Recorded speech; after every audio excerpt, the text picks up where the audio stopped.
Sadly, I've sold my 1991 Dodge Caravan with rear all-wheel drive after we all discovered it doesn't make a very good overland expedition vehicle. Who would have thought? Now it seems I've wisely taken the cash and bought one of the all-time greatest vehicles to have off-road adventures in. This 1999 Lexus LX 470, which is really a rebadged 100 Series Toyota Land Cruiser. Now y'all might be thinking that I finally bought myself a reliable vehicle, but this one only set me back $2,100, making it probably the cheapest running Land Cruiser in the USA, and it has 350,000 miles on it. So I didn't have very high expectations, and neither should you. And for more about this weird Lexus, click that link below and read my column at autotrader.com/oversteer.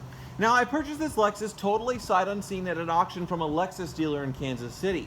I bid on the car remotely online for 3 weeks, coming out on top each time somewhere between $2,400 and $2,600, but the seller refused to take anything less than $3,000.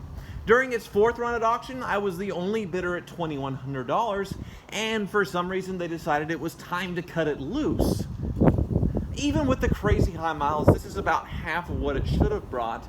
So I was pretty nervous while waiting for my new latest purchase to arrive, and assumed it was going to have major problems. In my previous life as a full-time used car dealer, I could never get one of these bought for a decent price, as they would usually get purchased by overseas bidders because of their incredible durability and off-road capability. And they bring such a huge premium in the Middle East, way more than Americans are willing to pay for one with higher mileage. So why didn't mine end up as a desert dune jumper like so many others?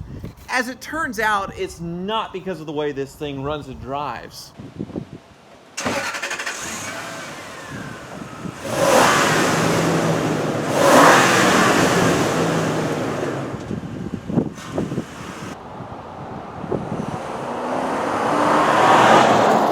Unbelievably, after 350,000 miles, this Lexus still runs and drives perfectly. The drivetrain is smooth and quiet, there aren't any weird rattles or noises, and even more shocking is the hydraulic adjustable suspension is still fully functional. Not only is this system height adjustable, but also keeps this big top-heavy SUV stable, and gives it something as close to a Mercedes S-Class ride quality as I've ever experienced in a large SUV. It's just amazing after 350,000 miles that this all still works. I mean, look!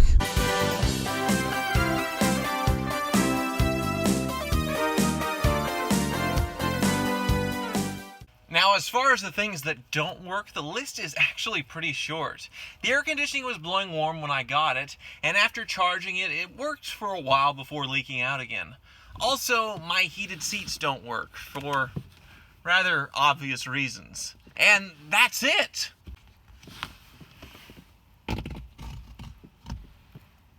I'll auction this off on eBay. Any takers? Despite its tattered interior to suggest otherwise, really everything works, including the fancy Nakamichi stereo, the power sunroof, all the windows, everything. The 4.7-liter V8 still sounds tight and has a record of a recent timing belt change, and it even has the original window sticker touting a $59,000 original MSRP in 1999. So once again, why did this very desirable rig sell for so cheap? It really doesn't make any sense. My only guess might have something to do with the big hole in the back. Come check this out. Near as I can tell, the latch failed in the hatch, and rather than properly repairing it, they decided to cut this hole, which quickly started to rust and grow quickly over the years. So if you want to open this hatch, you better be up to date on your tetanus shots. Because of this crazy hole in the rough interior, I think it slipped past any serious bidders at auction who would naturally assume it was a total rust bucket and a basket case, when it's really in great condition on the exterior with glossy paint and no rust otherwise, and shockingly the undercarriage is totally spotless.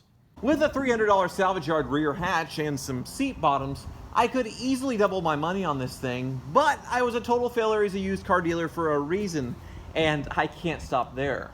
After getting it all sorted out mechanically with the Car Wizard, I'm going to do an overland expedition rig build with the cheapest Land Cruiser in the USA, and then I want to take it on adventures.